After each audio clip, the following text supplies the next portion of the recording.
Brothers என்னுடைய voice ஆடிபிளா இருக்குன்னு நினைக்கிறேன். ஆடியபிளா இருக்குங்க brother. Clear voice. Thank you brother, thank you. கிறிஸ்துக்குள் அழைக்கப்பட்ட அன்பான சகோதர சகோதரிகளே, நம்ம வந்து தொடர்ந்து சில வாரங்களாவே நம்ம என்ன பண்ணிட்டு இருக்கிறோம் அப்படின்னா, தேவனுடைய சத்திய வசனங்களை இந்த ஒரு தொடர் வேத ஆராய்ச்சி, அதாவது பைபிள் ஸ்டடி அல்லது பைபிள் ரிசர்ச். ஸோ இதுதான் வந்து நம்ம தொடர்ந்து ஒவ்வொரு வாரமும் வந்து நம்ம பண்ணிட்டே வரோம். ஸோ அதன் வரிசையில வந்து நம்ம எதை பத்தி பார்க்க நம்ம ஸ்டார்ட் பண்ணோம் அப்படின்னா அதாவது நரகம். நம்ம போன வாரம் வந்து போன வாரத்துக்கு முந்தின வாரம் வந்து இந்த ஒரு பாடத்தை வந்து நம்ம ஸ்டார்ட் பண்ணோம், பார்ட் 1. அதுக்கப்புறமா போன வாரம் வந்து நம்மளால பண்ண முடியல. ஏன்னா சில பிரதர்ஸ் எல்லாம் வர முடியாததுனால நம்ம வந்து நெக்ஸ்ட் வீக்கே கண்டினியூ பண்ணிக்கலாம் அப்படின்ட்டு நம்ம கேன்சல் பண்ணிட்டோம். ஸோ போன வாரம் ஒரு கேப் இருந்ததால நம்ம என்ன பண்ணலாம் அப்படின்னா ஒரு ரிவிஷன். அதாவது நம்ம இந்த ஹெல்லில் வந்து இந்த ஒரு நரகம் அப்படின்ற ஒரு பாடத்துல நம்ம என்னென்னலாம் பார்த்தோமோ ஒரு ரிவிஷன் நம்ம பார்த்துட்டு நம்ம என்ன பண்ணலாம் அப்படின்னா தொடர்ந்து அடுத்தடுத்த இருக்கக்கூடிய பாயிண்ட்ஸ்க்கு வந்து நம்ம போகலாம். ஸோ முதல்ல நரகம் என்றால் என்ன? இப்போ பொதுவாகவே நம்ம வந்து இந்த ஒரு நிறைய ரிலீஜியஸ் வியூஸ், அதாவது மற்ற மதங்கள், அதாவது வெவ்வேறு மதங்கள், கிறிஸ்துவ மதம் கூட நரகத்தை பத்தி என்ன நினைக்கிறாங்க அப்படின்ற ஒரு பொதுவான ஒரு கருத்தை வந்து நம்ம எடுத்தாக்கா, நரகம் என்பது அங்க வந்து என்ன இருக்கும்? நெருப்பு இருக்கும். அது வந்து ஒரு பனிஷ்மெண்ட், அதாவது தண்டனைக்குரிய ஒரு இடம். அங்க வந்து பாவம் செஞ்சவங்கள வந்து தேவன் என்ன பண்ணிடுவாருன்னா நரகத்துல போட்டுருவாரு.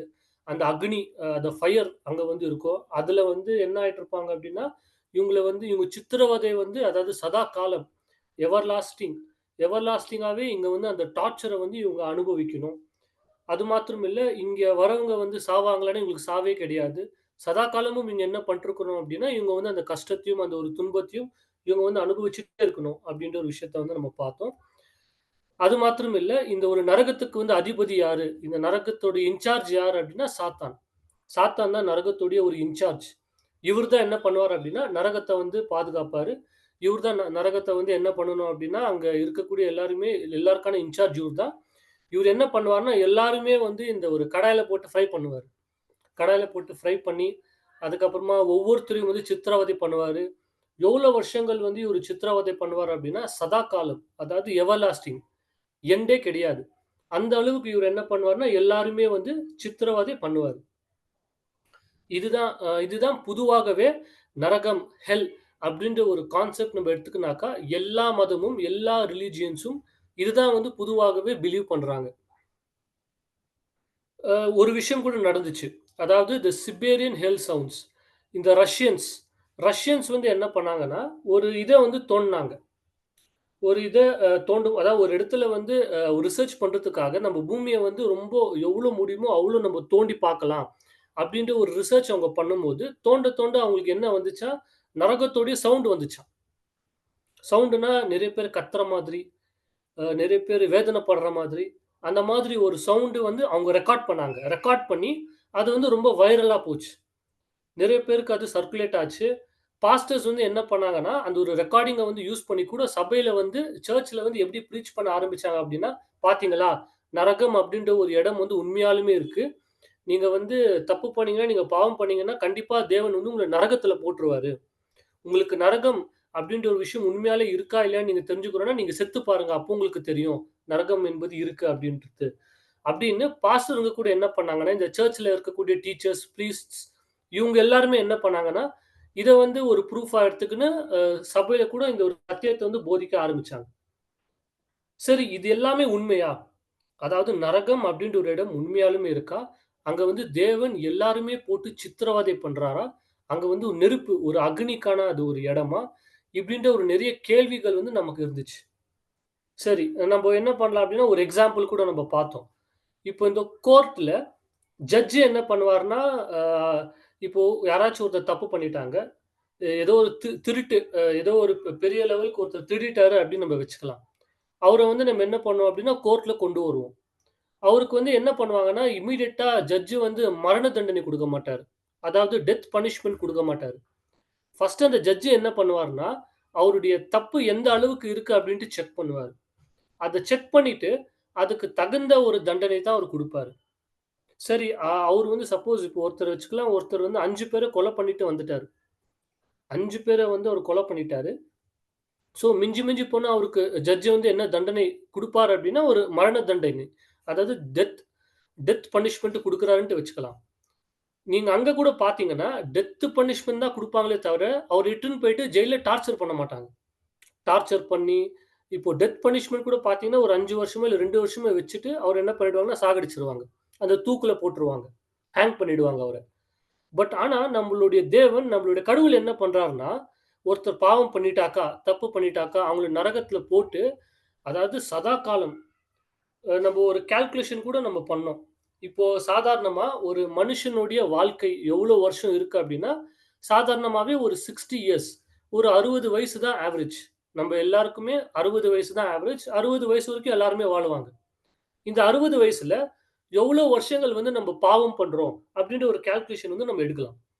இப்ப பார்த்தீங்கன்னா, நம்ம 8 ஹவர் ஒரு நாள் நம்ம எடுத்துக்கலாம். ஒரு நாள்ல நம்ம 8 ஹவர் தூங்குறோம்.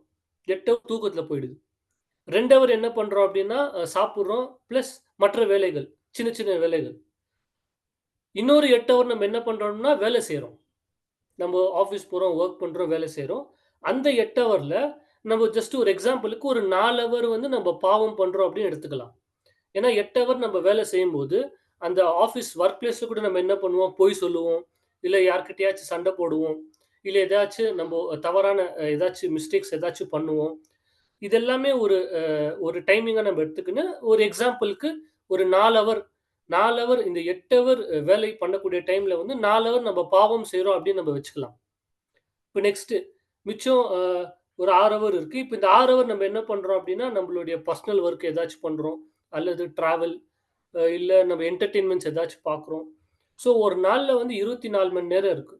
இந்த ஒரு 24 மணி நேரத்துல, நம்ம ஒரு எக்ஸாம்பிளுக்கு வந்து நம்ம எவ்வளோ மணி நேரம் நம்ம எடுத்துக்கலாம் அப்டின்னா, 8 ஹவர் நம்ம பாவம் செய்றோம் அப்டின்னு நம்ம எடுத்துக்கலாம்.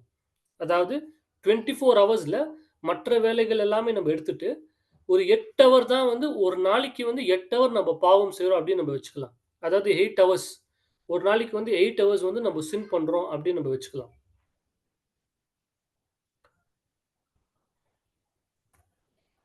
அப்போ 60 வருஷத்துல நம்ம எவ்வளோ வருஷங்கள் வந்து பாவம் செய்றோம் அப்டின்னா, 20 வருஷம். 60 இயர்ஸ் நம்மளுடைய லைஃப் ஸ்பேன் ஆவரேஜான லைஃப் ஸ்பேன் வந்து 60 இயர்ஸ். இந்த 60 இயர்ஸ்ல எவ்வளோ வருஷங்கள் வந்து நம்ம பாவம் செய்றோம் அப்டின்னா, 20 வருஷம். 20 இயர்ஸ் தான் வந்து நம்ம பாவம் செய்றோம். ஸோ ஒரு எக்ஸ்ட்ரா கூட நம்ம போட்டு ஒரு 10 வருஷம் எக்ஸ்ட்ரா போட்டுக்கலாம். நம்ம வந்து ஒரு 30 வருஷம் பாவம் செய்றோம்னு வச்சுக்கலாம். அதாவது 60 இயர்ஸ்ல ஒரு 30 இயர்ஸ் வந்து நம்ம பாவம் செய்றோம் அப்டின்னு வச்சுக்கலாம். ஆனா, தேவன் வந்து என்ன பண்றார்ன்னா, நமக்கு ஒரு தண்டனை காலம் ஒரு 60 இயர்ஸ் குடுத்தா கூட பரவால்ல. அதாவது 30 வருஷம் நம்ம செஞ்ச பாவத்துக்கு ஒரு டபுள் பனிஷ்மென்ட்டா ஒரு 60 இயர்ஸ் அதாவது 60 வருஷம் கூட நமக்கு தேவன் தண்டனை குடுக்கட்டும்.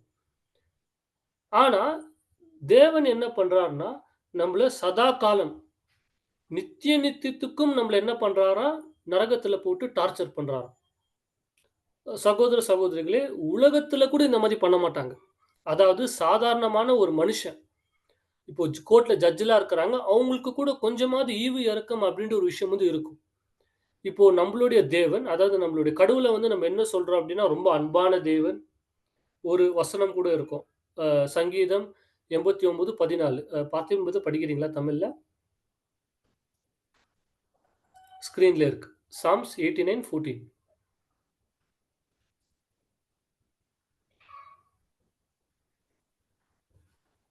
பிரதர் கேக்குதுங்களா? கேக்குது பிரதர் கேக்குது. சங்கீதம் 89வது அதிகாரம் 14வது வசனம். நீதியும் நியாயமும் உம்முடைய சிங்காசனத்தின் ஆதாரம், கிருபையும் சத்தியமும் உமது முன்பாக நடக்கும்.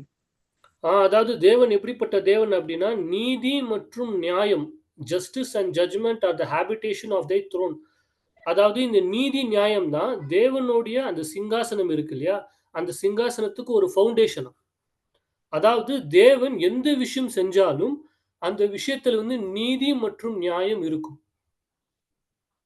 நீதி இருக்கும், அதுல நியாயம் இருக்கும், அதுல நேர்மை இருக்கும். அது மாத்திரம் இல்ல, தேவன் வந்து மிகவும் கருணை கொண்டவர். "Mercy and truth shall go before thee." ரொம்ப அன்பானவர், ரொம்ப கருணையானவர். நம்ம கூட சொல்லுவோம். ஒரு வசனம் கூட இருக்கு. "God is love." தேவன் அன்பானவரா இருக்கிறார். இப்படிப்பட்ட நீதியான, நியாயமான ஒரு தேவன், ஒரு ஜஸ்டிஸ் ஆன ஒரு காட், ஒரு ரைச்சியஸ் ஆன ஒரு காட், ஒரு அன்பான தேவன். அவரு வந்து இப்படிப்பட்ட ஒரு தவறை வந்து அவரு செய்வாரா? அதாவது இப்படிப்பட்ட ஒரு அநீதியான விஷயம். அதாவது ஒரு மனுஷன சதா காலம் போட்டு அவன டார்ச்சர் பண்றது. சதா காலம் போட்டு நெருப்புல போட்டு அவன என்ன பண்றது அப்டின்னா, அவன வந்து டார்ச்சர் பண்றது. "நீ இந்த தப்பு பண்ண இல்ல, அதுக்காக தான் உனக்கு இந்த அளவுக்கு டார்ச்சர்" அப்டின்ட்டு தேவன் பண்ணுவாரா? அப்டின்ட்டு நம்ம ஒரு கொஸ்டின் கேட்கும்போது, நமக்கு அது வந்து ஒரு கொஸ்டினா தான் இருக்கு. இந்த ஒரு விஷயத்தினாலேயே நெறைய கிறிஸ்துவர்கள், நெறைய கிறிஸ்டியன்ஸ் இந்த நரகத்த பத்தி கொஞ்சம் அவங்க ஸ்டடி பண்ணி பார்க்கும்போது, ரொம்ப டிசப்பாயிண்ட் ஆயிருக்கிறாங்க. ரொம்ப டிஸ்கரேஜ் ஆயிருக்கிறாங்க. அதாவது தேவன் இப்படிப்பட்ட ஒரு தேவனா? அதாவது நம்மள நரகத்துல போட்டு டார்ச்சர் பண்ணக்கூடிய தேவனா? அப்போ இவரு வந்து ஒரு நல்ல தேவனா இருக்க வாய்ப்பே இல்ல. எனக்கு கிறிஸ்டியானிட்டியே வேண்டாம் அப்டின்ட்டு விட்டுட்டு போனவங்க நெறைய பேர் இருக்கிறாங்க. அது மாத்திரம் இல்ல, கிறிஸ்டியன்ஸ பார்த்து நெறைய பேர் கூட கேள்வி கேட்கறாங்க. என்னப்பா உங்க தேவன் வந்து நீங்க அன்பான தேவன்னு சொல்றீங்க. He is a loving God. He is a righteous God அப்டின்ட்டுலாம் நீங்க சொல்றீங்க. ஆனா உங்க தேவன் எல்லாருமே வந்து டார்ச்சர் பண்ற தேவனா இருக்கிறாரு. எல்லாருமே நரகத்துல போட்டு கஷ்டப்படுத்துற தேவனா இருக்கிறாரு. அவரு எப்படி அன்பான தேவனா இருக்க முடியும்? அப்படின்னு நெறைய பேர் கேள்வி கேட்கறாங்க. சகோதர, சகோதரிகளே இந்த ஒரு கேள்வி நமக்கு கூட வந்திருக்கும். இந்த ஒரு கொஸ்டின் ஏதாவது ஒரு டைம்ல நமக்கு கூட கண்டிப்பா வந்திருக்கும். இதுதான் வந்து இதுதான் இப்போ இருக்கக்கூடிய இந்த நிலவரம். ஆனா, நம்ம என்ன பண்ணலாம் அப்டின்னா, வசனத்துல போய் நம்ம படிக்கலாம். அதாவது தேவனுடைய வார்த்தை நரகத்த பத்தி என்ன சொல்லுதுன்னு அப்டின்ற ஒரு விஷயத்த வந்து, நம்ம வசனத்துல போய் படிச்சா தான், உண்மையாலுமே தேவன் வந்து அப்பேற்பட்ட ஒரு கொடூரமான தேவனா? அல்லது இவரு வந்து ரொம்ப அன்பான தேவனா? அல்லது இவரு வந்து ரொம்ப நீதியான தேவனா? அப்டின்ற ஒரு விஷயத்த வசனத்துல போயிட்டு நம்ம ஆராய்ஞ்சு பார்த்தா தான் நம்மளால கண்டுபிடிக்க முடியும். ஸோ, நம்ம என்ன பண்ணலாம் அப்டின்னா, வசனத்தில் படிக்கலாம். முதல்ல நம்ம தெரிஞ்சு கொள்ள வேண்டிய ஒரு விஷயம் என்னன்னா, இப்போ தேவன் ஆதாம கூப்ட்டு என்ன சொல்றார்ன்னா, "இந்த ஒரு பழத்த சாப்ட்டா நீ வந்து செத்துருவ. இந்த பழத்த சாப்ட்டா நீ வந்து செத்துருவ." ஸோ, இந்த ஒரு சிம்பிளா உங்கள்ட்ட ஒரு கொஸ்டின் கேட்கணும் அப்டின்னா, இப்போ பாவத்துக்கான தண்டனை என்ன? வசனத்தின் பிரகாரம் பாவத்துக்கான தண்டனை அதாவது ஒரு சின் பண்ணிட்டாக்கா, தேவன் அவங்களுக்கு என்ன தண்டனை சொல்றாரு? மரணம். மரணம். பாவத்தின் சம்பளம் மரணம். பாவத்தின் சம்பளம் மரணம். ஒரு வசனமே இருக்கு. நம்ம அத கூட படிக்கலாம் பாருங்க. ரோமர் 6ஆம் அதிகாரம் 23ஆம் வசனம். ரோமர் 6ஆம் அதிகாரம் 23வது வசனம். பாவத்தின் சம்பளம் மரணம். தேவனுடைய கிருபை வரமோ நம்முடைய கர்த்தராகிய இயேசு கிறிஸ்துவினால் உண்டான நித்திய ஜீவன். அதாவது பாவத்தின் சம்பளம் மரணம். பாவத்துக்கான ஒரு தண்டனை தேவன் என்ன சொல்றார் அப்டின்னா, மரணம். அவ்வளோதான்.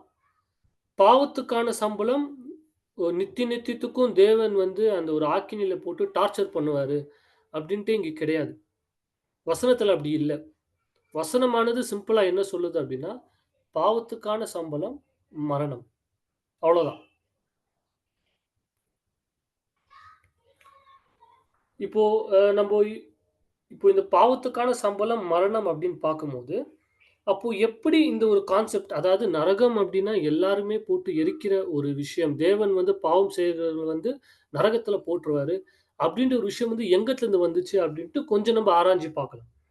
அதுக்கு முன்பதாக நம்ம முதல்ல கண்டுபிடிக்க வேண்டிய ஒரு விஷயம் என்னன்னா, நரகம், ஹெல். இந்த ஹெல்னா ஃபர்ஸ்ட் ஆஃப் ஆல் என்ன? What is hell? இப்போ இந்த ஹெல் நரகம் அப்படின்ற ஒரு வார்த்தைக்கான அர்த்தத்தை வந்து நம்ம ஃபர்ஸ்ட் கண்டுபிடிக்கணும். உண்மையாலுமே நரகம் அப்படின்ற ஒரு வார்த்தைக்கான அர்த்தம் என்ன அப்படின்ற ஒரு விஷயத்த வந்து நம்ம ப்ராப்பரா வந்து நம்ம புரிஞ்சு கொள்ளணும். நம்ம பார்க்கலாம் பாருங்க. நரகம் அப்படின்ற ஒரு வார்த்தைக்கான அர்த்தம் வந்து என்னன்னா, to cover or hide, to conceal. அதாவது ஒரு விஷயத்த வந்து மூடுறது, கவர் பண்றது, குளோஸ் பண்றது. Or to conceal. கன்சீல்னா குளோஸ் பண்றது. ஒரு விஷயத்தை வந்து மூடி வைக்கிறது. ஃபார் எக்ஸாம்பிள், இப்போ இந்த அ இந்த யூரோப்ல இருக்கக்கூடிய ஃபார்மர்ஸ்லாம் என்ன பண்ணுவாங்க அப்டின்னா, ஒரு வார்த்தை யூஸ் பண்ணுவாங்க. "ஹெல் த பொட்டேட்டோஸ்" அப்டின்னு யூஸ் பண்ணுவாங்க அடிக்கடி. "ஹெல் த பொட்டேட்டோஸ்னா" அந்த ஒரு பொட்டேட்டோ இருக்கு இல்லையா, அந்த கிழங்கு, அத வந்து பொதிச்சு வைங்க அப்டின்ட்டு தான் அது அர்த்தம். அத வந்து பொதிச்சு வைங்கன்னு சொல்றதுக்கு அவங்க என்ன யூஸ் பண்ணுவாங்க அப்டின்னா, "ஹெல் த பொட்டேட்டோஸ்" அப்டின்னு யூஸ் பண்ணுவாங்க. அத வந்து பொதிச்சு வைங்க. இப்போ ஹெல், ஏன்னா ஹெல்ன்ற வார்த்தைக்கான அர்த்தமே என்னன்னா to cover or hide or to conceal. அதாவது ஒரு விஷயத்த மூடி வைக்கிறது, அல்லது பொதிச்சு வைக்கிறது, அல்லது ஒரு விஷயத்த வந்து க்ளோஸ் பண்ணி வைக்கிறது. அந்த வார்த்தைக்கான அர்த்தம் வந்து அவ்வளோதான். ஆனா காலப்போக்குல இந்த வார்த்தைய வந்து எப்படி யூஸ் பண்ண ஆரம்பிச்சுட்டாங்க அப்படின்னா, இது வந்து ஒரு ஃபயரு, ஒரு அக்னி, அந்த மாதிரி யூஸ் பண்ண ஆரம்பிச்சுட்டாங்க. இப்போ நம்ம என்ன பண்ணலாம், இந்த நரகம் அப்படின்ற ஒரு வார்த்தைக்கான அதாவது நரகம் அப்படின்ட்டு பைபிள் இருக்கு இல்லையா? அந்த நரகம் அப்படின்ற ஒரு வார்த்தை வந்து எந்தெந்த வார்த்தைகள்லேருந்து எந்தெந்த அதோடைய மூல வார்த்தைகள், அதாவது இந்த ரூட் வேர்ட்ஸ்ன்னு சொல்லுவோம் இல்லையா? அந்த வார்த்தைகள நம்ம ஒவ்வொரு வார்த்தையா நம்ம ஸ்டடி பண்ணா தான் இன்னும் டீட்டெயிலா இத பத்தி நம்மளால புரிஞ்சு கொள்ள முடியும். இப்போ நீங்க ஃபார் எக்ஸாம்பிள் நீங்க ஓல்ட் டெஸ்டமென்ட், நியூ டெஸ்டமென்ட் இருக்கு. ஓல்ட் டெஸ்டமென்ட் வந்து எந்த லாங்குவேஜ்ல எழுதியிருக்கிறாங்க? ஓல்ட் டெஸ்டமென்ட்ட இ- வந்து ஒரிஜினலா எந்த லாங்குவேஜ்ல எழுதியிருக்கிறாங்க? Hebrew, Hebrew. New testament brother?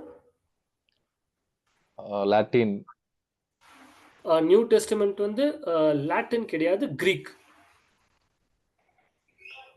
Volt testament வந்து ஹீப்ரு, நியூ டெஸ்டமென்ட் வந்து கிரீக். ஸோ ஓல்ட் டெஸ்டமென்ட்ல ஹெல் அப்படின்ட்டு டிரான்ஸ்லேட் பண்ணியிருக்காங்க இல்லையா? அதுக்கான ஹீப்ரு வேர்ட் வந்து என்னன்னா ஷியோல். ஷியோல் தான் அதுக்கான ஹீப்ரு வேர்ட் ஓல்ட் டெஸ்டமென்ட்ல. நியூ டெஸ்டமென்ட்ல வந்து ஹெல் அப்படின்ட்டு எங்கெங்கெல்லாம் இருக்கோ, ஆக்சுவலா 3 கிரீக் வேர்ட்ல இருந்து தான் ஹெல்ல வந்து டிரான்ஸ்லேட் பண்ணியிருக்காங்க. ஹெல்லுன்ற வார்த்தைக்கு 3 கிரீக் வேர்ட் இருக்கு நியூ டெஸ்டமென்ட்ல. ஒவ்வொரு கிரீக் வேர்டுக்கும் ஒவ்வொரு அர்த்தம். வேற வேற அர்த்தம் ஆக்சுவலா. 3 கிரீக் வேர்டுக்குமே ஒரு அர்த்தம் கிடையாது. ஒவ்வொரு கிரீக் வேர்டுக்கும் வேற வேற அர்த்தம் இருக்கு. ஆனா பொதுவா நியூ டெஸ்டமென்ட்ல என்ன பண்ணிட்டுருக்காங்க, ஹெல்லுன்ட்டு டிரான்ஸ்லேட் பண்ணிட்டுருக்காங்க. ஸோ 3 வார்த்தைகள் இருக்கு நியூ டெஸ்டமென்ட்ல. ஹேடஸ், டார்டாரு, கெஹென்னா. ஸோ ஓல்ட் டெஸ்டமென்ட்ல ஹெல்லுன்ற ஒரு வார்த்தை, அதுக்கான ஹீப்ரு வேர்டு வந்து என்னன்னா ஷியோல். நியூ டெஸ்டமென்ட்ல வந்து ஹேடஸ், டார்டாரு, கெஹென்னா. 3 வார்த்தைகள் இருக்கு ஹெல்லுக்கு நியூ டெஸ்டமென்ட்ல. 3 கிரீக் வேர்ட்ஸ். இப்போ நம்ம ஃபர்ஸ்ட் என்ன பண்ணலாம் அப்படின்னா, ஷியோல் அதாவது ஹீப்ரு வேர்டு. பழைய ஏற்பாடுல ஹெல் அப்படின்ட்டு எங்கெங்கெல்லாம் இருக்கோ, அதோடைய ஹீப்ரு வேர்டு வந்து எந்த ஹீப்ரு வேர்ட்லேருந்து ஹெல் அப்படின்ட்டு டிரான்ஸ்லேட் பண்ணாங்கன்னா ஷியோல். இதுதான் வந்து அந்த ஹீப்ரு வேர்ட். இந்த ஹீப்ரு வேர்டுக்கான அர்த்தத்தை வந்து நம்ம கொஞ்சம் ஸ்டடி பண்ணலாம். உண்மையாலுமே இந்த ஷியோல் அப்படின்ற ஒரு வார்த்தைக்கான அர்த்தம் என்னன்னா, கிரேவ் அல்லது பிளேஸ் ஆஃப் டெட் அல்லது பிட்.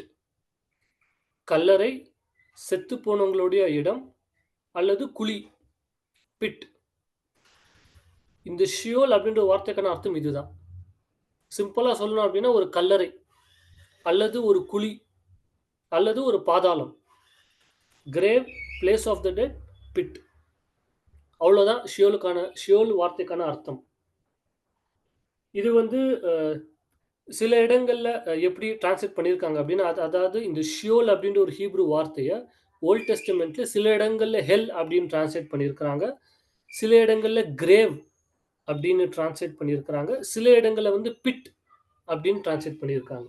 ஆனா இந்த ஷியோல்ன்ற வார்த்தைக்கான அர்த்தம் இதுதான், சிம்பிள். அதாவது grave, place of the dead அல்லது பிட்.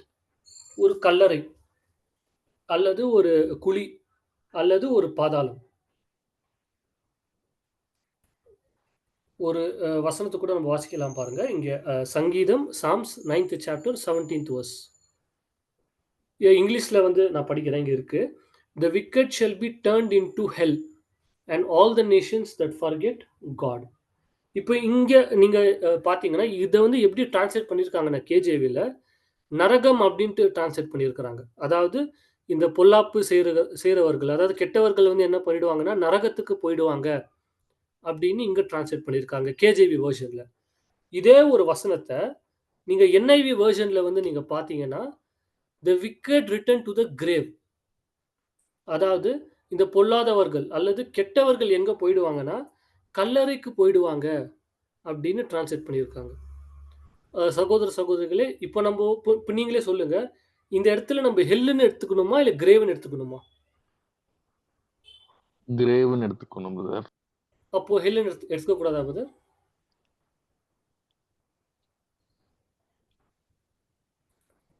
எடுத்துக்கலாம் brother. அதுவும் எடுத்துக்கலாம். ஆனா கிரேவ்னா வந்துட்டு அது மரணம் மாதிரி தானே பிரதர், அங்கதானே இருப்பாங்க. கிரேவ்னா அங்க புதைச்சு அங்கதான் நம்ம எல்லாம் பண்ணுவாங்க இல்ல brother. Okay okay, thank you brother, thank you very much. So brother கிட்டத்தட்ட கரெக்டாக ஆன்சர் பண்ணிட்டாரு. அதாவது இந்த ரெண்டு வார்த்தையும் நம்ம எடுத்துக்கலாம். ஏன்னா ஹெல்லுன்ட்டு இங்கே இருக்கு இல்லைங்களா, இது உலகத்தின் பிரகாரம் உலகம் வந்து எப்படி பிலீவ் பண்ணுறாங்கன்னா, ஹெல்லுனா ஒரு எரிகிற ஒரு இடம், அங்கே வந்து நெருப்பு இருக்கும் அப்படின்ட்டு தான் பிலீவ் பண்ணுவாங்க. ஆனால் ஆக்சுவலாக நம்ம ஹெல்லோட ஒரிஜினல் மீனிங் நம்ம பார்த்தோம். ஹெல் அப்படின்ற வார்த்தைக்கான என்ன அர்த்தம் அப்படின்ட்டு பார்த்தோம். ப்ளஸ் இங்கே ஹெல்லுன்ட்டு இருக்கு இல்லையா, இதோடைய ஹீப்ரு வேர்டு வந்து என்ன, ஷியோல். ஷியோல் ஏன்னா நம்ம ஷியோலோடைய மீனிங் தான் நம்ம ஷியோலோடைய இதுதான் பார்த்துட்டு வரோம்.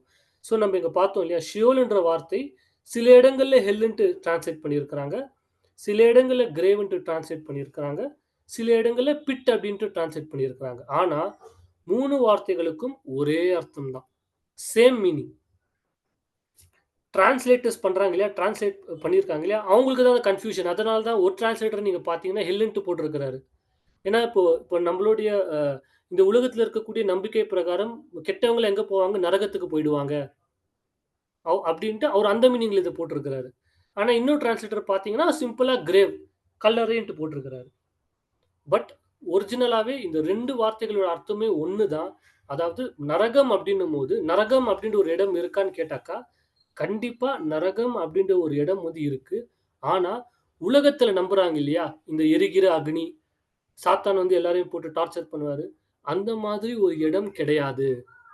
நரகம் அப்படின்னா ரொம்ப சிம்பிள், ஒரு கல்லறை, செத்து போனவங்களுடைய ஒரு இடம், பிளேஸ் ஆஃப் த டெட், அல்லது பாதாளம்.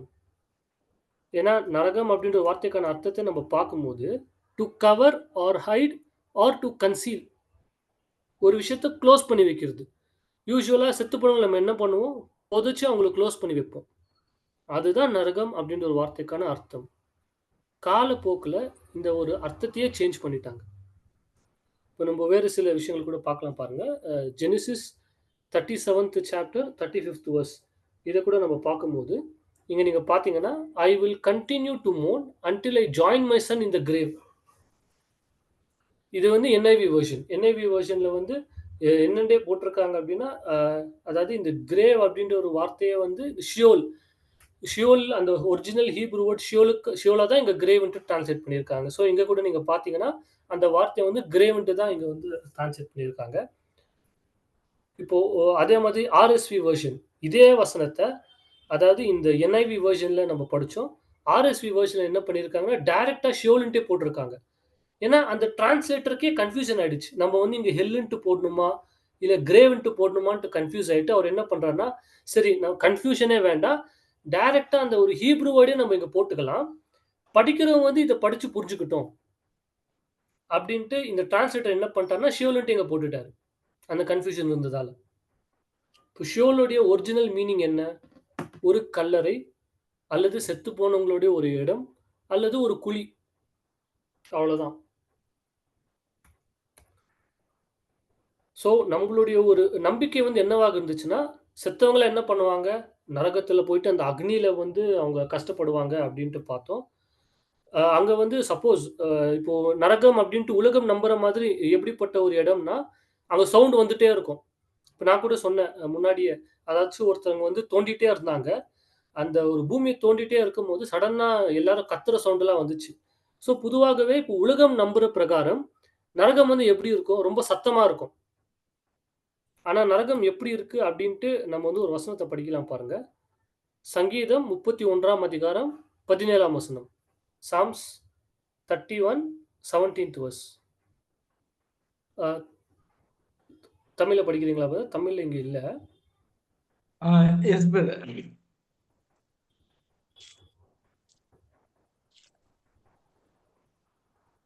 சங்கீதம் 31வது அதிகாரம் 17வது வசனம்.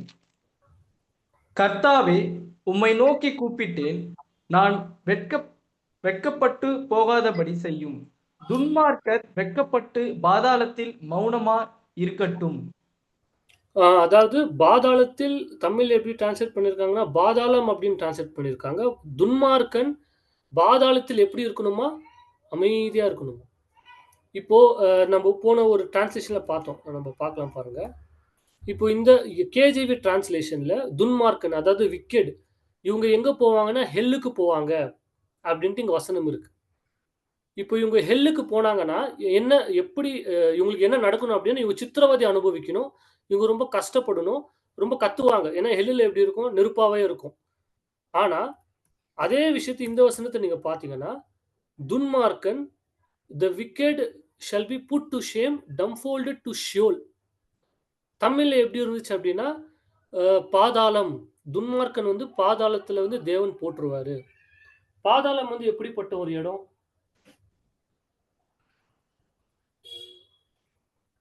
இப்போ அதே விஷயத்த வந்து இங்க நீங்க பார்க்கும்போது, இங்க கிரேவ்ன்ட்டு இருக்கு. துன்மார்க்கன் தேவன் எங்க போட்டுருவாரு? கிரேவ்ல போட்டுருவாரு. கல்லறையில வந்து போட்டுருவாரு. அப்படின்ட்டும் இருக்கு. ஸோ, இங்க வந்து நீங்க நம்ம கொஞ்சம் கவனிச்சு பார்க்கும்போது, துன்மார்க்கன் எங்க தான் போவார் அப்படின்னா, கிரேவ் அதாவது கல்லறைக்கு போயிடுவாரு. அங்க எப்படி இருக்குமா? ரொம்ப சைலன்ட்டா இருக்குமா. ஆனா நரகம் வந்து எப்படி இருக்கும்ன்னு நம்ம பார்த்தோம். ரொம்ப சத்தமா இருக்கும். இப்போ உலகம் வந்து என்னதான் நம்புறாங்க அப்படின்னா, ரொம்ப சத்தமா இருக்கும் அப்படின்ட்டு நம்புறாங்க. ஆனா, துன்மார்க்கன் வந்து எங்க தான் தேவன் போடுவார்ன்னா, உலகத்தின் நம்பிக்கையின் பிரகாரம் நரகத்த தான் போடுவாரு. ஆனா, அங்க எப்படி இருக்குமா? சைலன்ட்டா இருக்குமா. எந்த ஒரு சத்தமும் வராதாம். எந்த இடத்துல தான் சைலன்ட்டா இருக்கும்னா, கல்லறையில மட்டும் தான் சைலன்ட்டா இருக்கும். அங்க தான் வந்து எந்த சத்தமும் வராது. பட் இங்க பார்த்தீங்கன்னா, துன்மார்க்கர் வந்து எங்க போட்டுருவாராம்? அந்த கல்லறையில அந்த ஷியோல்ல போட்டுருவாராம். அங்க வந்து ரொம்ப சைலன்ட்டா இருக்கும் அப்படின்னு சொல்றாரு. காரணம் என்னன்னா, எல்லாருமே சரி, நல்லவர்களும் சரி, கெட்டவர்களும் சரி, எல்லாருமே எங்க தான் போறாங்கன்னா, கல்லறைக்கு தான் போறாங்க. நரகத்துக்கு போறாங்களா அப்படின்னு கேட்டாக்கா, கண்டிப்பா நரகத்துக்கு போறாங்க. ஆனா, உலகத்தின் நம்பிக்கை இருக்கு இல்லையா? நரகம் அப்படின்னா ஒரு எரிகிற அக்னி. எல்லாருமே எரிஞ்சுட்டு இருப்பாங்க. அந்த மாதிரி ஒரு இடமே கிடையாது. மாறாக நரகம் என்பது அது கூட hell is nothing but it is a grave according to the original meaning.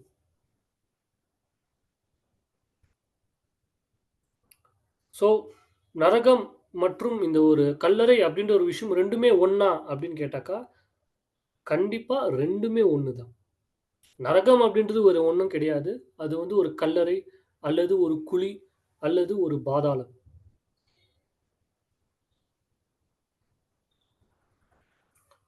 நம்ம இன்னொரு வசனத்த கூட படிக்கலாம் பாருங்க. யோபு 10ஆம் அதிகாரம் 21ஆம் வசனம். Job 10 chapter 21st verse.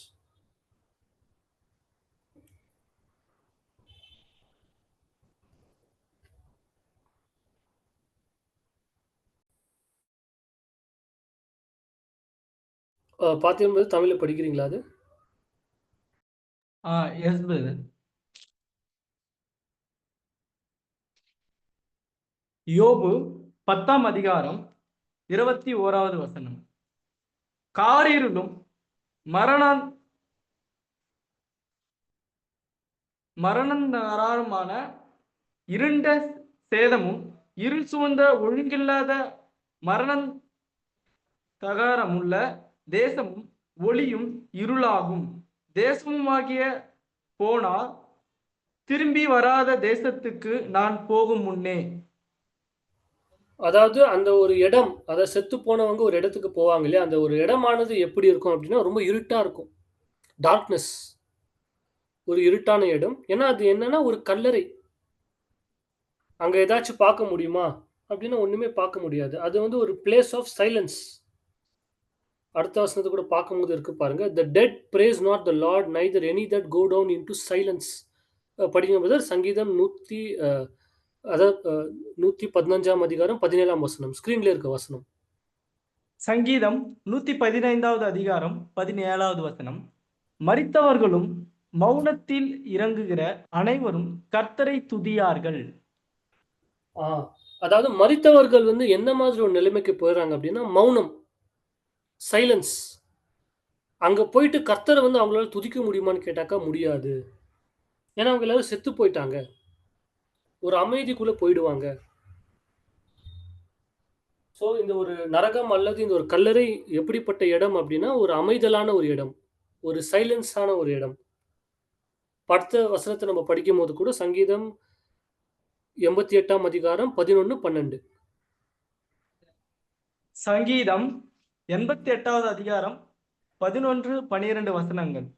பிரேத குழியில் உமது கிருபையையும் அழிவில் உமது உண்மையையும் விவரிக்கப்படுமோ? இருளில் உமது அதிசயங்களும் மறதியின் பூமியில் உமது நீதியும் அறிவிக்கப்படுமோ? அதாவது இந்த ஒரு கல்லறை வந்து எப்பேற்பட்ட ஒரு இடம் அப்படின்னா, லேண்ட் ஆஃப் ஃபர்கெட்ஃபுல்னஸ். அதாவது நம்ம எல்லாத்தையுமே மறந்துடுவோம். நம்ம ஆத்மா சப்ஜெக்ட்ல பார்க்கும்போது கூட நம்ம பார்த்தோம். இப்போ அங்க நரகத்துக்கு ஒருத்தர் போயிட்டாரு அப்படின்னா, அவருடைய வீட்ட கூட அவர் மறந்துடுவாரு. அவருடைய சொந்த பேரையே கூட அவர் மறந்துடுவாரு. It is a land of forgetfulness. அதுதான் கல்லறை, அந்த ஒரு இடம். அப்பேற்பட்ட ஒரு இடம் தான். இப்போ அடுத்த வசனத்தை கூட நம்ம பார்க்கலாம் பாருங்க. பிரசங்கி 9ஆம் அதிகாரம் 10ஆம் வசனம். Ecclesiastes 9th chapter 10th verse. பிரசங்கி 9வது அதிகாரம் 10வது வசனம். செய்யும்படி உன் கைக்கு நேரிடுகிறது எதுவோ அதை உன் பலத்தோடே செய். நீ போகிற பாதாளத்திலே செய்கையும் வித்தையும் அறிவும் ஞானமும் இல்லையே. அதாவது நம்ம போற பாதாளத்துக்கு போறாங்க இல்லையா? அங்க போயிட்டு ஏதாச்சும் செய்ய முடியுமா? அல்லது ஏதாச்சும் ஞானம் இருக்கா? அறிவு இருக்கான்னு கேட்டாக்கா ஒண்ணுமே கிடையாது. அது வந்து ஒரு சைலன்ஸ், ஒரு சைலண்டான ஒரு இடம். எல்லாத்தையுமே நம்ம மறந்து போயிடுவோம். அங்க வந்து ஒண்ணுமே பண்ண முடியாது. உலகம் சொல்ற மாதிரி நரகத்துக்கு போயிட்டு அப்படியே கஷ்டப்பட்டு கத்திட்டு அப்படிலாம் இருக்காது. ஏன்னா அப்படிப்பட்ட ஒரு இடமே கிடையாது. மரித்தோர்கள் எல்லாருமே எங்க தான் போறாங்க அப்படின்னா, கல்லறைக்கு தான் போறாங்க. அதாவது கிரேவ். நரகம் என்பது வேற ஒண்ணும் கிடையாது. உலகம் நினைக்கக்கூடிய நரகம் கிடையாது. நரகம் அப்படின்றது வந்து ஒரு பாதாளம், ஒரு கல்லறை, அதாவது ஒரு கிரேவ்.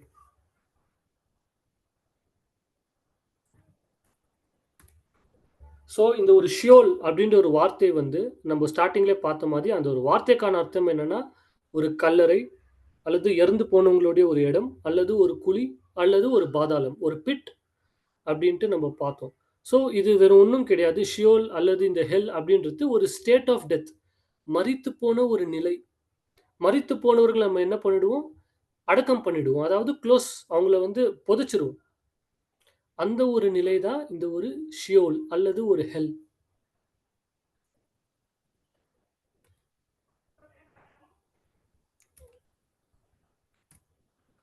இப்போ நம்ம ஷியோல் இந்த ஒரு ஹீப்ரு வேர்டு வந்து என்னென்ன அதாவது இந்த ஒரு ஷியோல் அப்படின்ற ஒரு ஹீப்ரு வார்த்தைக்கான அர்த்தத்தை வந்து நம்ம பார்த்துட்டோம். தெளிவா பார்த்துட்டோம். இப்ப அதே மாதிரி புதிய ஏற்பாடுல நரகம் அப்படின்ட்டு டிரான்ஸ்லேட்லாம் பண்ணியிருக்காங்க இல்லையா? ஆக்சுவலா நரகம் வந்து 3 கிரீக் வேர்ட்லேருந்து டிரான்ஸ்லேட் பண்ணியிருக்காங்க. 3 கிரீக் வேர்ட்ஸ்லேருந்து டிரான்ஸ்லேட் பண்ணியிருக்காங்க. ஒண்ணு வந்து ஹேடஸ், இன்னொன்னு வந்து டார்டரு, இன்னொன்னு வந்து கெஹெனா. 3 கிரீக் வேர்ட்ஸ் வந்து யூஸ் பண்ணியிருக்காங்க. 3 கிரேக்க வார்த்தைகளுக்கும் வெவ்வேறு அர்த்தம் இருக்கு. வேற வேற மீனிங்ஸ் இருக்கு. இப்போ முதல்ல நம்ம ஹேடஸ். ஹேடஸ்னா என்ன? அப்படின்ற ஒரு விஷயத்த வந்து நம்ம ஃபர்ஸ்ட் பார்க்கலாம். இப்போ இந்த ஹேடஸ் அப்படின்ற ஒரு வார்த்தை இருக்கு இல்லைங்களா? இது ஆக்சுவலா நத்திங் பட் இது வந்து ஈக்குவல் டு ஷியோல் தான். அதாவது ஷியோலுக்கு என்ன அர்த்தம்? கல்லறை, குழி அல்லது மரித்து போனவர்களுடைய இடம், பிளேஸ் ஆஃப் த டெட். அதே தான் ஹேடஸும். இப்போ எக்ஸாம்பிள் வந்து இப்போ நம்ம தண்ணி எடுத்துக்கலாம் ஒரு எக்ஸாம்பிள். இப்போ தண்ணி வந்து தமிழ்ல தண்ணின்னு சொல்லுவோம்.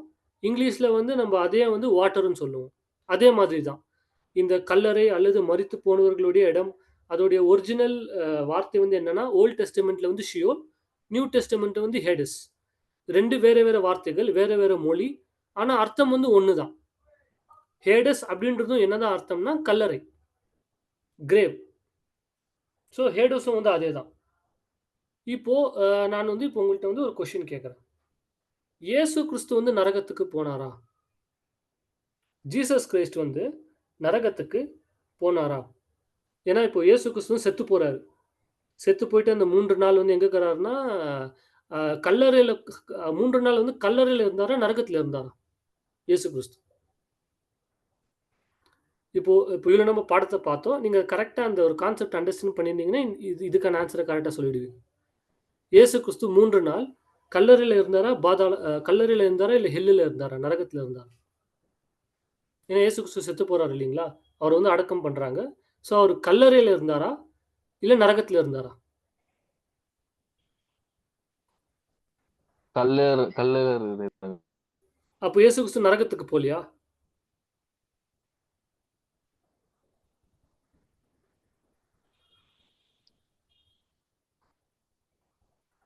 பிரதர் கேட்கல பிரதர். ஏதாவது சொன்னீங்களா? கேட்கல. நரகம் என்றதே இல்ல பிரதர். நரகத்துக்கு எப்படி போக முடியும்? சரி, ஓகே.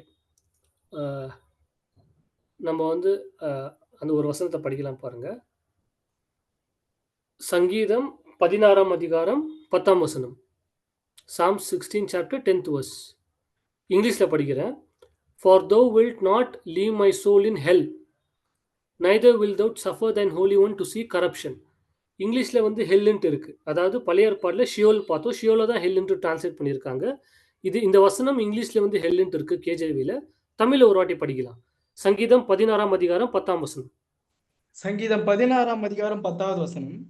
என் ஆத்துமாவை பாதாளத்தில் விடீர், உம்முடைய பரிசுத்தவானை அழிவை காண விட்டீர். சகோதர சகோதரி கவனிச்சிங்கன்னா தமிழ்ல எப்படி டிரான்ஸ்லேட் பண்ணிக்கிறாங்கன்னா இந்த ஒரு ஹெல் அப்படின்ற ஒரு வார்த்தையை எப்படி டிரான்ஸ்லேட் பண்ணியிருக்காங்க தமிழ்ல? பிரதர்ஸ் யாராச்சும் கவனிச்சவங்க நீங்க சொல்லுங்க. ஹெல்ல வந்து இப்போ இந்த வசனத்தை இங்கிலீஷ்ல ஹெல்ன்ட்டு இருக்கு. தமிழ்ல பிரதர் படிச்சாரு.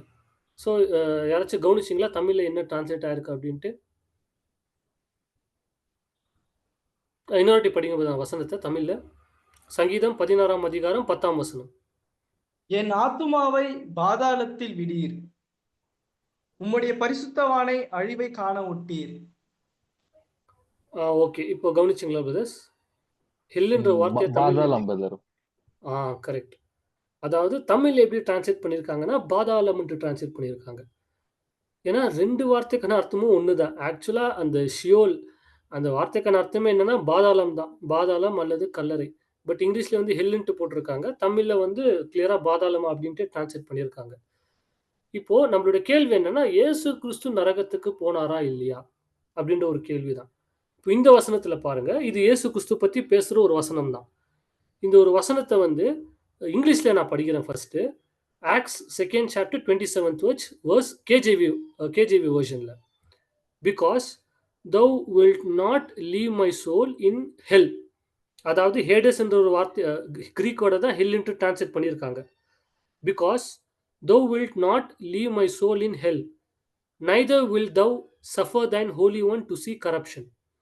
அதாவது என்னுடைய ஆத்மா வந்து நீங்க பாதாளத்தில் நீங்க விட்டுற மாட்டீங்க, நீங்க வந்து என்னை ரிசரக்ஷன் பண்ணிடுவீங்க அப்படின்ட்டு தான் இங்க இயேசு கிறிஸ்து வந்து இந்த இயேசு கிறிஸ்து பத்தி பேசக்கூடிய வசனம். அப்போ இயேசு கிறிஸ்து 3 நாள் எங்க தான் இருந்தாரு?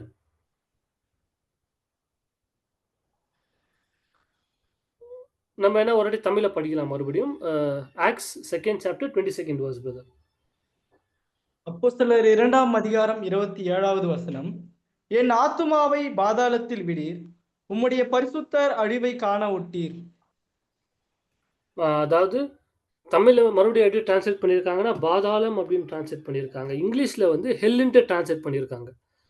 ஸோ இயேசு கிறிஸ்து பத்தி பேசக்கூடிய வசனம் இங்க என்ன சொல்லுது அப்படின்னா, என்னுடைய ஆத்மாவை வந்து நீங்க நரகத்துல நீங்க விட மாட்டீங்க. அப்போ அந்த 3 நாள் அவருடைய ஆத்மா எங்க தான் இருந்துச்சுன்னா நரகத்துல தான் இருந்துச்சு. இயேசு கிறிஸ்துவோடைய ஆத்மா அந்த 3 நாள் அவர் செத்த பிறகு எங்க தான் இருந்துச்சு அப்படின்னா நரகத்துல தான் இருந்துச்சு. அப்போ நரகத்துல இயேசு கிறிஸ்துவை போட்டு அப்போ சாத்தான் வந்து டார்ச்சர் பண்ணானா? இயேசு கிறிஸ்து இப்போ அந்த 3 நாள் அப்போ இயேசு கிறிஸ்து நரகத்துல இருந்தார் அப்படின்னா அவரு சாத்தான் வந்து இயேசு கிறிஸ்து கூட போட்டு ஃப்ரை பண்ணியிருக்கிறானா?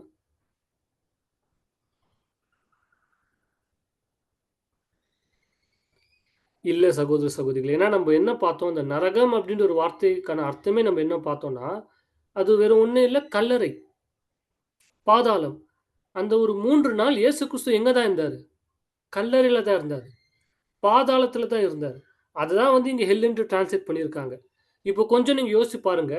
இப்போ உண்மையாலுமே ஹெல் அப்படின்ற ஒரு வார்த்தைக்கான ஒரு மீனிங் என்னன்னா எரிகிற அக்னி, தேவன் அங்க தான் நம்மள போடுவாரு அப்படின்ற ஒரு மீனிங் இருந்துச்சுன்னா அப்போ கொஞ்சம் யோசனை பண்ணி பாருங்க. அப்போ இயேசு கிறிஸ்து கூட எங்க தான் போயிருப்பாரு? இந்த வசனத்தின் பிரகாரம் நரகத்துல தான் போயிட்டு இந்த அக்னியில தான் அந்த சாத்தான் இயேசு கிறிஸ்துவ கூட போட்டு என்ன பண்ணியிருப்பார்னா ஃப்ரை பண்ணியிருப்பாரு. பட் வசனம் வந்து அப்படி சொல்றது கிடையாது. ஏன்னா அப்படிப்பட்ட ஒரு இடமே இல்ல. நரகம் அப்படின்றது ஒரு இடம் இருக்கா இல்லையான்னு கேட்டாக்கா கண்டிப்பா இருக்கு. ஆனா உலகம் நினைக்கிற மாதிரி கிடையாது. உலகம் என்ன நினைக்கிறாங்க? நரகம்னா ஒரு எரிகிற அக்னி, ஒரு ஃபயர் அப்படின்ட்டு நினைக்கிறாங்க. ஒரு ஃபயரி பிளேஸ். சாத்தான் எல்லாரையுமே வந்து அங்க ஃபயர்ல போட்டு இது பண்ணிருப்பார் அப்படின்னு நினைக்கிறாங்க. பட் அது உண்மை கிடையாது. ஹெல் அப்படின்றது இட்ஸ் நத்திங் பட் ஒரு கல்லறை, ஒரு கிரேவ். இப்போ ஜோயல் பிரதர், அப்போ ஹெல் அப்படின்றது இருக்கா இல்லையா பிரதர்?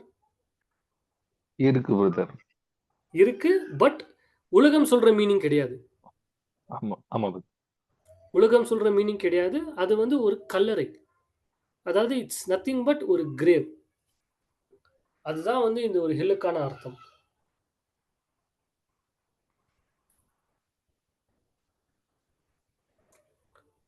ஓகே. இது வந்து நான் எக்ஸாம்பிள் இது குடுத்துட்டேன். ஸோ இத நம்ம பார்த்தோம். இயேசு கிறிஸ்து வந்து நரகத்துக்கு போனாரா அப்படின்னு பார்த்தாக்கா, கண்டிப்பா இயேசு கிறிஸ்து நரகத்துக்கு போயிருக்கிறாரு. பட் அது வேற ஒண்ணும் கிடையாது. அவர் எங்க போனார்னா ஹேடஸ். அதுதான் அந்த ஹெல்லுன்ற வார்த்தை அங்க அந்த ஒரு வசனத்துல இருந்துச்சு இல்லைங்களா? அது நத்திங் பட் அந்த கிரீக் வேர்ட் ஹேடஸ் வந்து தான் அத டிரான்ஸ்லேட் பண்ணியிருக்காங்க. ஸோ அது சிம்பிளாவே என்னன்னா, ஒரு கல்லறை, ஒரு கிரேவ் அந்த அர்த்தத்த தான் அத வந்து பேசியிருக்கிறாங்க. இப்போ இங்க கூட அந்த வசனம் வந்து இருக்கு பாருங்க. Acts 2nd chapter 31st verse. இத படிச்சிருங்க தமிழ்ல. Acts 2nd chapter 31st verse. அப்போஸ்தலர் 2ஆம் அதிகாரம் 31வது வசனம். அவன் கிறிஸ்துவனுடைய ஆத்துமா பாதாளத்திலே விடப்படுவதில்லை என்றும் அவருடைய மாம்சம் அழிவை காண்பதில்லை என்றும் முன்னறிந்து அவர் உயிர்த்தெழுதலை குறித்து இப்படி சொன்னான். அதாவது இயேசு கிறிஸ்துவுடைய ரிசரக்ஷன் பத்தி இது சொன்னாரா? அதாவது இயேசு கிறிஸ்துவுடைய ஆத்துமா வந்து பாதாளத்தில் விடப்படாது. இங்கிலீஷ்ல எப்படி இருக்கா அப்படின்னா, his soul will not be left in hell. இயேசு கிறிஸ்து செத்து போனாரு. அவருடைய ஆத்துமா வந்து எங்க போட்டுட்டாங்க அப்படின்னா, இப்போ இயேசு கிறிஸ்து வந்து செத்து போன உடனே அவங்க வந்து ஹெல்லுல போட்டுட்டாங்க. ஹெல்லுன்னும் போது கல்லறை. அந்த கல்லறையில வந்து அடக்கம் பண்ணிட்டாங்க. அது அங்கேயே இருந்துராது. இயேசு கிறிஸ்து வந்து ரிசரக்ஷன் ஆயிடுவாரு. அப்படின்ட்டு தான் இந்த வசனம் வந்து சொல்ல வருது. இப்போ இப்போ நம்ம மனுஷர்கள வந்து நரகத்துல போடுறத பத்திலாம் நம்ம பார்த்தோம். இங்க இன்னொரு வசனம் இருக்கு. ஒரு சிட்டி, ஒரு நகரத்தையே நரகத்துல போடுறாரு தேவன். நம்ம படிக்கலாம் பாருங்க. மத்தேயு 11ஆம் அதிகாரம் 23ஆம் வசனம். Matthew 11th chapter 23rd verse.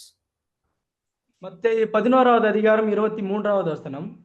வான பரியந்தம் உயர்த்தப்பட்ட கப்பர்நகுமே, நீ பாதாள பரியந்தம் தாழ்த்தப்படுவாய். உன்னில் செய்யப்பட்ட பலத்த செய்கைகள் சோதோமிலே செய்யப்பட்டிருந்ததானால் அது இந்நாள் வரைக்கும் நிலைத்திருக்கும். அதாவது கப்பர்நகூமே உன்னை வந்து நான் பாதாளத்துக்கு வரைக்கும் நான் தாழ்த்துவேன். தமிழ்ல பாதாளம் அப்படின்ட்டு இருக்கு. இப்ப இங்கிலீஷ் நீங்க பார்த்தீங்கன்னா, "And thou Capernaum, which art exalted unto heaven, shalt be brought down to hell." இங்க நரகம்ன்ட்டு இருக்கு. பட் நரகமும் பாதாளமும் 2மே ஒண்ணு தான். இப்போ இந்த கப்பர்நகூம் இந்த ஒரு சிட்டியவே என்ன பண்றாரு அப்படின்னா, நான் உங்கள வந்து நரகத்துல போட்டுருவேன்.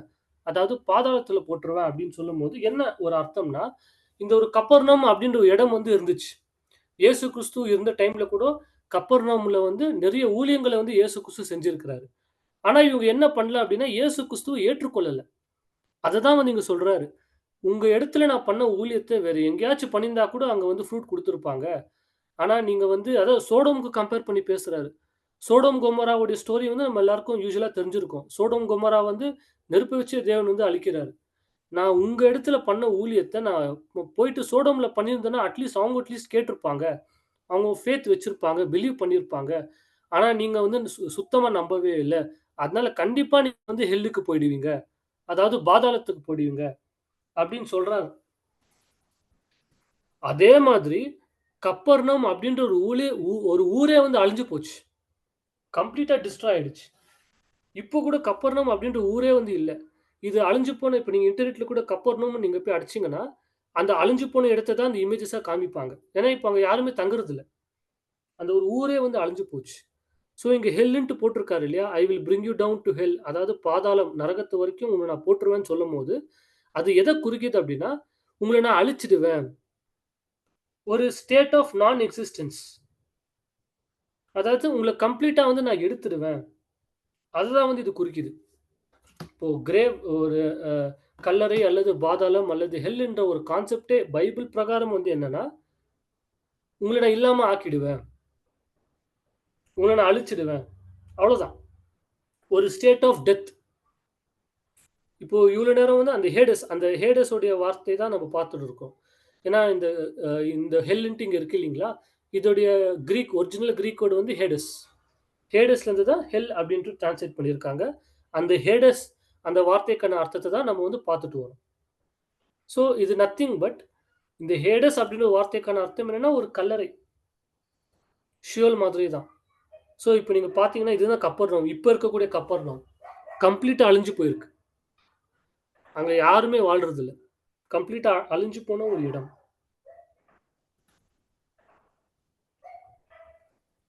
இப்போ நம்ம இன்னொரு ஹேடஸ் அப்படின்னா என்னன்னு பார்த்தோம்னா, அதாவது அது வந்து ஒரு நித்திரை அது நித்திரை கிடையாது. ஒரு அழிஞ்சு போன ஒரு கிரேவ், ஒரு கல்லறை அல்லது ஒரு குழி அல்லது ஒரு பாதாளம், ஒரு செத்து போறவங்களுடைய ஒரு இடம். அதுதான் வந்து ஹேடஸ். இப்போ நம்ம யூசுவலா உலகம் வந்து என்ன நம்புறாங்கன்னா, நரகம் அப்படின்னா என்ன? ஒரு எரிகிற அக்னி, ஒரு ஃபயர் பிளேஸ் அப்படின்னு நம்புறாங்க. நம்ம இப்போ ஒரு வசனத்தை படிக்கலாம் பாருங்க. இப்போ நரகம் தான் அக்னி. கரெக்ட்டா? தேவன் வந்து நரகத்தையே வந்து அக்னியில போடுவாரா? நான் மறுபடியும் இந்த கொஸ்டின் கேட்கிறேன். இப்போ உலகம் வந்து என்ன சொல்றாங்க? மற்றவர்கள்லாம் ஹெல் அப்படின்றதே ஒரு ஃபயர் பிளேஸ் தான். ஒரு ஃபயரி பிளேஸ் அது. நெருப்பு எரிஞ்சுட்டே இருக்கும். அங்க அங்க யாராச்சும் போறாங்களோ, அங்க தேவன் வந்து எல்லாருமே வந்து அங்க டார்ச்சர் பண்ணுவாங்க அப்படின்னு சொல்றாங்க. இப்போ நரகத்தையே எடுத்துன்னு போயிட்டு நெருப்புல போட்டாக்கா எப்படி இருக்கும்? நரகம் அப்படின்றதே ஒரு எரிகிற ஒரு அக்னி, ஒரு ஃபயர் பிளேஸ்ன்ட்டு உலகம் சொல்றாங்க. அந்த ஃபயர் பிளேஸ் எடுத்துன்னு போயிட்டு இன்னொரு ஃபயர் பிளேஸ்ல போட முடியுமா? ஆனா இங்க வசனத்துல போடுறாங்க பாருங்க.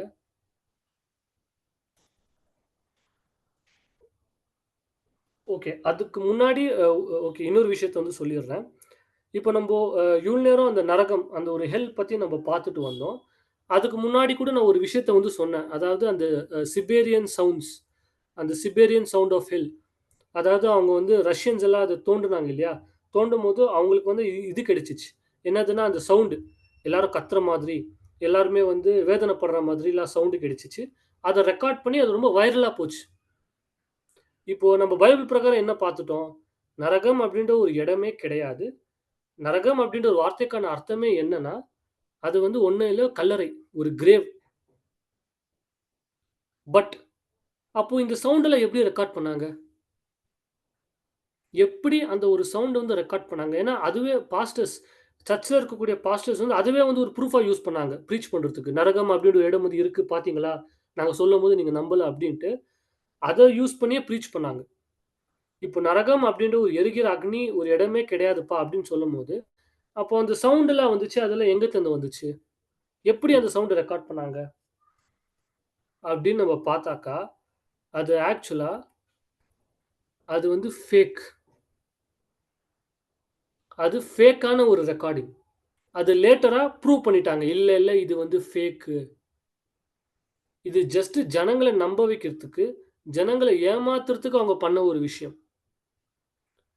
உண்மையாலுமே இந்த ஒரு இது தோண்டுனாங்க இல்லையா? அங்க ரெக்கார்ட் பண்ணதே அது கிடையாது. முன்னாடி வந்து லேட்டரா என்ன கண்டுபிடிச்சாங்க அப்டின்னா, இல்ல, இல்ல அந்த ரெக்கார்டிங் வந்து இது தோன்றதுக்கு முன்னாடியே அந்த ரெக்கார்டிங் பண்ணி வச்சு, இந்த விஷயம் நடந்தது பிறகு இல்ல, இல்ல இந்த மாதிரி நாங்க ஒண்ணு கண்டுபிடிச்சோன்ட்டு, அந்த பழைய ரெக்கார்டிங் அவங்க வந்து யூஸ் பண்ணி, ஒரு ஃபேக்கா ஜனங்கள நம்ப வைக்கிறதுக்காக இது பண்ணியிருக்கிறாங்க. லேட்டரா அத கண்டுபிடிச்சுட்டாங்க. நீங்க போய் செக் பண்ணி பார்த்தீங்கன்னா கூட தெரியும். சிபேரியன் சவுண்ட்ஸ் ஆஃப் ஹெல். இத வந்து ஃபேக் அப்டின்ட்டு ப்ரூவ் பண்ணிட்டாங்க. இப்ப நான் அடுத்தது சொன்னேன் இல்லீங்களா? ஒரு நரகத்தையே ஒரு ஹெல்ன்றதே உலகம் என்ன நம்புறாங்கன்னா, ஒரு எரிகிற அக்னி அப்டின்ட்டு நம்புறாங்க. அந்த அக்னி எடுத்துன்னு போயிட்டு இன்னொரு அக்னில போட முடியுமா? நம்போ அந்த வசனத்த படிக்கலாம் பாருங்க. Can hell itself be cast into fire? இந்த ஒரு கொஸ்டின் தான் நான் வந்து உங்களுக்கு கேட்டேன். இப்போ படிக்கலாம் பாருங்க. ரெவெலேஷன் 20th சாப்டர் 13, 14. வெளிப்படுத்தல் 20ஆம் அதிகாரம் 13, 14ஆம் வசனம். வெளிப்படுத்தின விசேஷம் 20வது அதிகாரம் 13, 14 வசனங்கள்.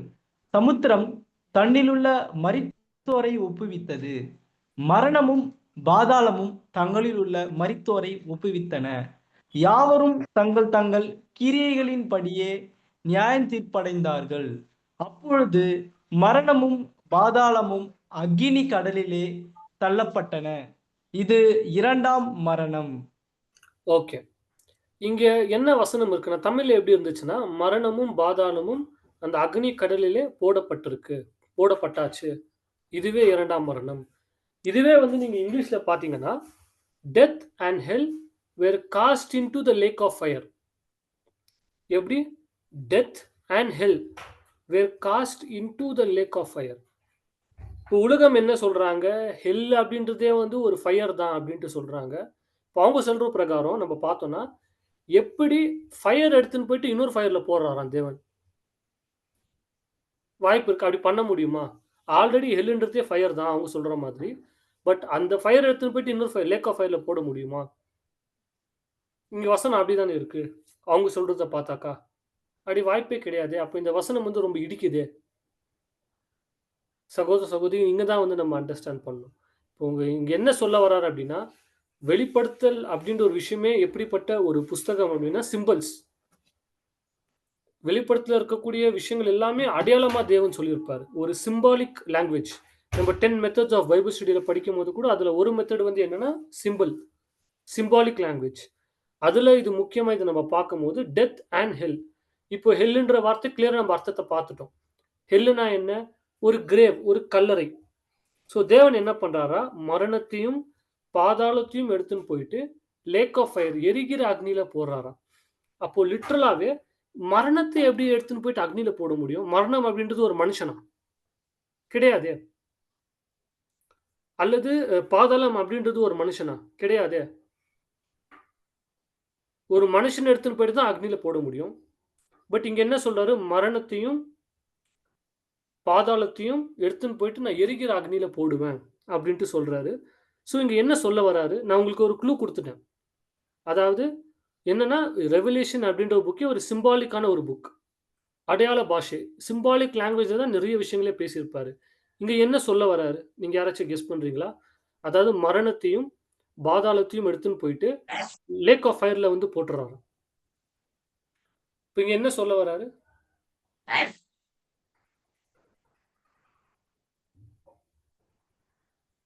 கெஸ் பண்றீங்களா brothers?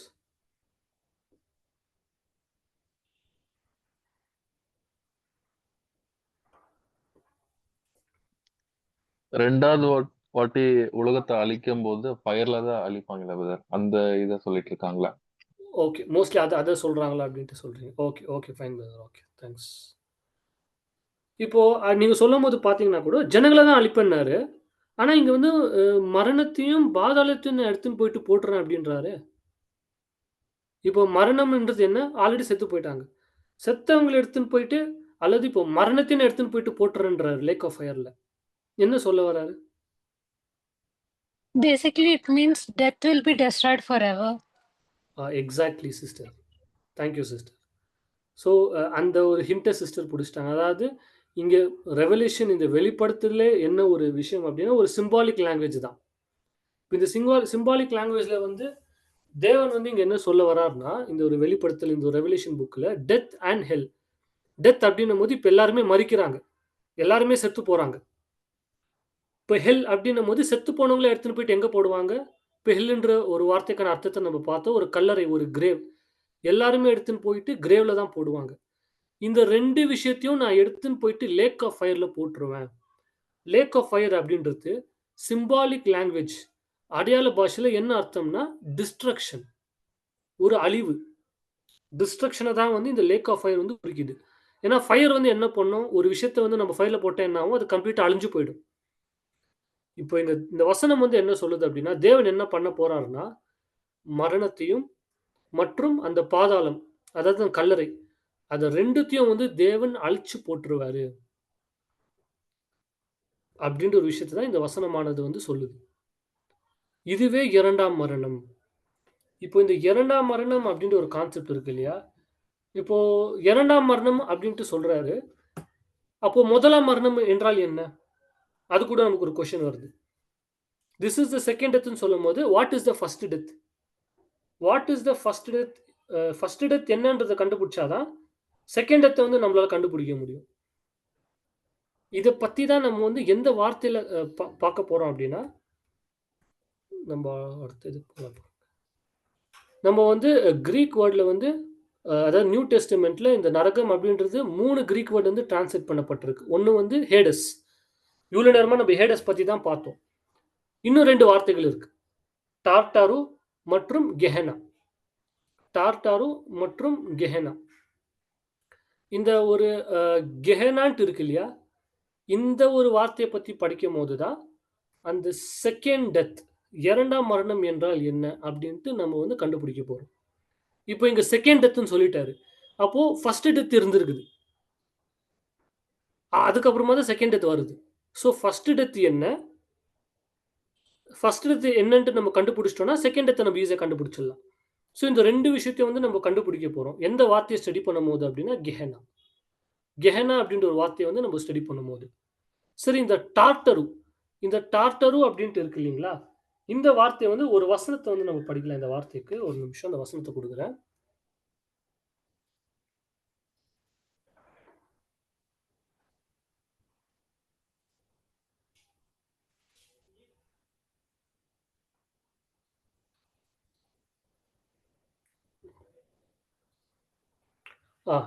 Second Peter second chapter 4th verse. அது வந்து ஸ்க்ரீனில் இல்லை, நீங்கள் யாராச்சும் எடுத்தீங்கன்னா படிக்கலாம். Second Peter second chapter 4th verse.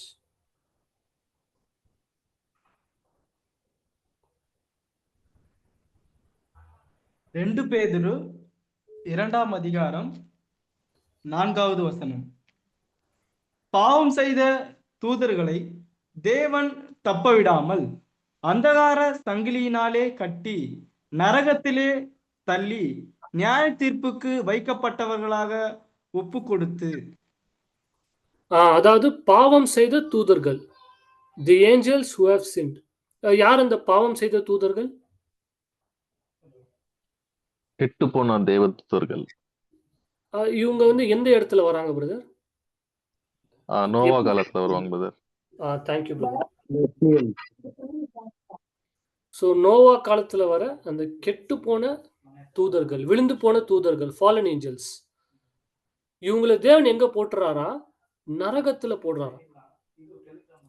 இப்போ நம்ம பார்த்தோம், நரகம் அப்படின்னா இந்த ஹேடஸ் அந்த வார்த்தையை வச்சு நம்ம பார்க்கும்போது ஒரு கல்லறை, டெத் கண்டிஷன், அதுதான் நரகம். இப்போ இந்த ஒரு தூதர்களை கூட அந்த இடத்துல தான் போடுறாரா, ஒரு கல்லறையில தான் போடுறாரா? இப்போ கல்லறைனாலே டெத் கண்டிஷன் தான். பட் அந்த தூதர்களை வந்து அவர் சாகடிக்கல. அந்த வசனத்துல கூட நம்ம கவனிச்சு பார்க்கும்போது அவங்கள செயின் பண்றாராம். செயின் பண்ணி அவங்கள வந்து எங்க போடுறாரு அப்படின்னா நரகத்துல போட்டுருவாரு அப்படின்ட்டு அங்க இருக்கு. பட் அங்க நரகம் அப்படின்ட்டு இருக்கு இல்லையா, நான் வந்து இங்கிலீஷ்ல கூட ஒரு வாட்டி படிக்கிறேன். Second Peter second chapter 4th verse.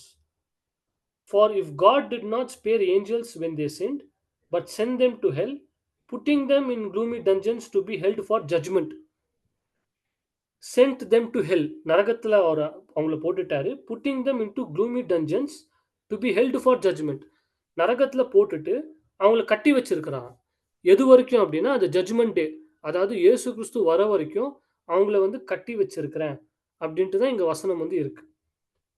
இப்போ இங்க இருக்கக்கூடிய ஹெல் நரகமும் நம்ம பார்த்தோம் இல்லையா அந்த ஒரு கல்லறை, அதுவும் ரெண்டுமே ஒன்னா அர்த்தமா இல்லை வேற வேற அப்படின்னு பார்க்கும்போது இந்த இடத்துல நரகம் ஹெல்லுன்ட்டு இருக்கு இல்லையா, அது வந்து எந்த கிரீக் வேர்ட்ல இருந்து டிரான்ஸ்லேட் பண்ணப்பட்ட வார்த்தை அப்படின்னா டார்டரு. ஹேடஸ் கிடையாது.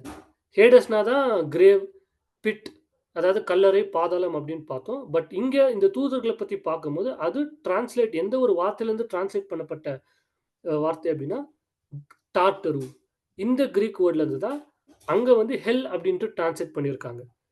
ஹேடஸும் டார்டரும் ஒன்னான்னு கேட்டிங்கன்னா கிடையாது. ஹேடஸ் வேற, டார்டரு வேற. பட் ரெண்டுத்துக்குமே ஒரே வார்த்தை ஹெல்ன்ட்டு டிரான்ஸ்லேட் பண்ணியிருக்காங்க. பட் ஆக்சுவலாக அப்படி வராது. ஏன்னா ரெண்டுத்துக்குமே வேற வேற அர்த்தம் இருக்கு, வேற வேற மீனிங் இருக்கு.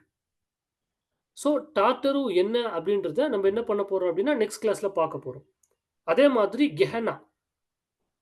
இப்போ நான் வந்து சொன்னேன், அதாவது இப்போ உங்களுக்கு வந்து ஒரு கொஸ்டின் வரும், பிரதர் இப்போ நீங்க நரகம்னா என்ன சொல்லிட்டீங்க, ஒரு கல்லறைன்ட்டு சொன்னீங்க, அது செத்து போனவங்களுடைய இடம்னு சொல்லிட்டீங்க.